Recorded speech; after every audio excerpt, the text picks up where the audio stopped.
चिन्ह नाही, पक्ष नाही, माणसं सोबत नव्हती, तरी सुद्धा आम्ही राखेतनं उभे राहिलो। शिवसेनेच्या उपनेत्या सुषमा अंधारे आपल्यासोबत आहेत। देवेंद्र फडणवीस यांनी पत्रकार परिषद घेतली थोड्या वेळापूर्वीच आणि कालचा जो निर्णय आलाय, निकाल आलाय, त्याची जबाबदारी त्यांनी स्वीकारली आणि मला या राज्य सरकारमधून मुक्त करा अशा पद्धतीची त्यांनी मागणी केलेली आहे। काय कशा पद्धतीने याकडे पाहताय देवेंद्र फडणवीस यांची भूमिका? मला असं वाटतं की देवेंद्रजी पळ काढतायत परिस्थितीपासून।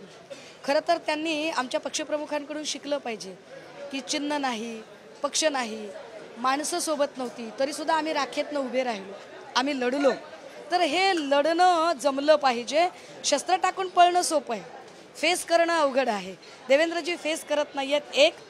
दुसरं एक महत्त्वाचं कारण असंही असू शकतं की कदाचित देवेंद्रजी एक प्रेशर पॉलिटिक्स तयार करत आहेत की अशा पद्धतीचं स्टेटमेंट करून आपल्या समर्थकांमधून एक सहानुभूती निर्माण करून समर्थकांकरवी राज्यामध्ये देवेंद्रजीच किती अनिवार्य आहेत असं वातावरण तयार करण्याचा प्रयत्न देवेंद्रजी स्वतः तयार करत आहेत। So it is one type of pressure tactics we can से।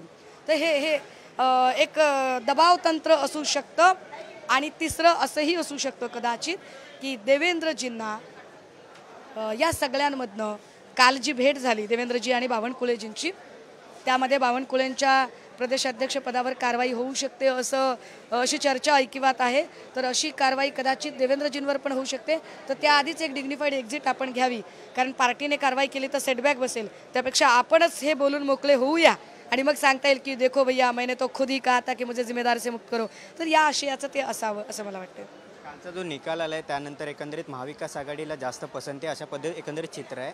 विधानसभेतही तसंच राहील का? आणि तो एक हे ज्या आज जे चित्र आहे तेच विधानसभेत असेल आणि त्यामुळे कुठेतरी देवेंद्र फडणवीस यांना याची भीती वाटते असं वाटते का तुम्हाला?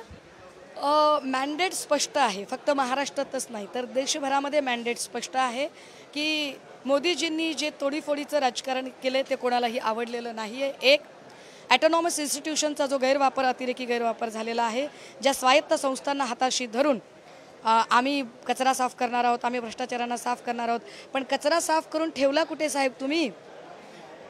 तुम्ही डस्टबिनमध्ये ठेवला ना। आणि डस्टबिन कोण आहे? तर आजच्या तारखेला डस्टबिन भाजपला केलं, भाजप नावाच्या डस्टबिनमध्ये हा सगळा भ्रष्टाचारांचा कचरा जमा केला। हे लोकांना पटत नाही, लोकांना गृहीत धरणं पटत नाही। त्यामुळे लोकांचे जे काही मॅन्डेट आलेले आहेत त्या मॅन्डेटवरून मला असं वाटतं की विधानसभेला सुद्धा हा टेम्पो ॲज इट इज राहील। किंबहुना आमचीही सुद्धा ही जबाबदारी आहे की आम्ही डोक्यात हवा न जाऊ देता, विजयाची हवा डोक्यात न जाऊ देता पाय जमिनीवर घट्ट रोवून अजून लोकांशी आमची कनेक्टिव्हिटी वाढवली पाहिजे। पब्लिक इश्यूजवर आम्ही काम केलं पाहिजे आणि विधानसभेला ताकदीने सामोरं गेलं पाहिजे। हा टेम्पो जर राहू शकतो त्यामुळे भाजपला कुठेतरी, त्यामुळे फडणवीसांना पुन्हा एकदा त्यांच्यावर हे खापर फुटेल असं काही भीती वाटते का त्यांना? माझं म्हणणं आहे की भाजप आता रिस्कच घेणार नाही। हा टेम्पो राहू शकतो, राहणार आहे हे भाजपला माहिती आहे।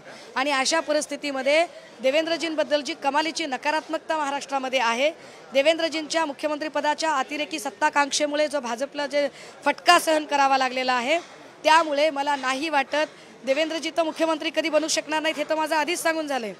पण देवेंद्रजी हा मुख्यमंत्री पदाचा चेहरा म्हणून सुद्धा भाजपा त्यांना प्रोजेक्ट करेल असं अजिबात वाटत नाही।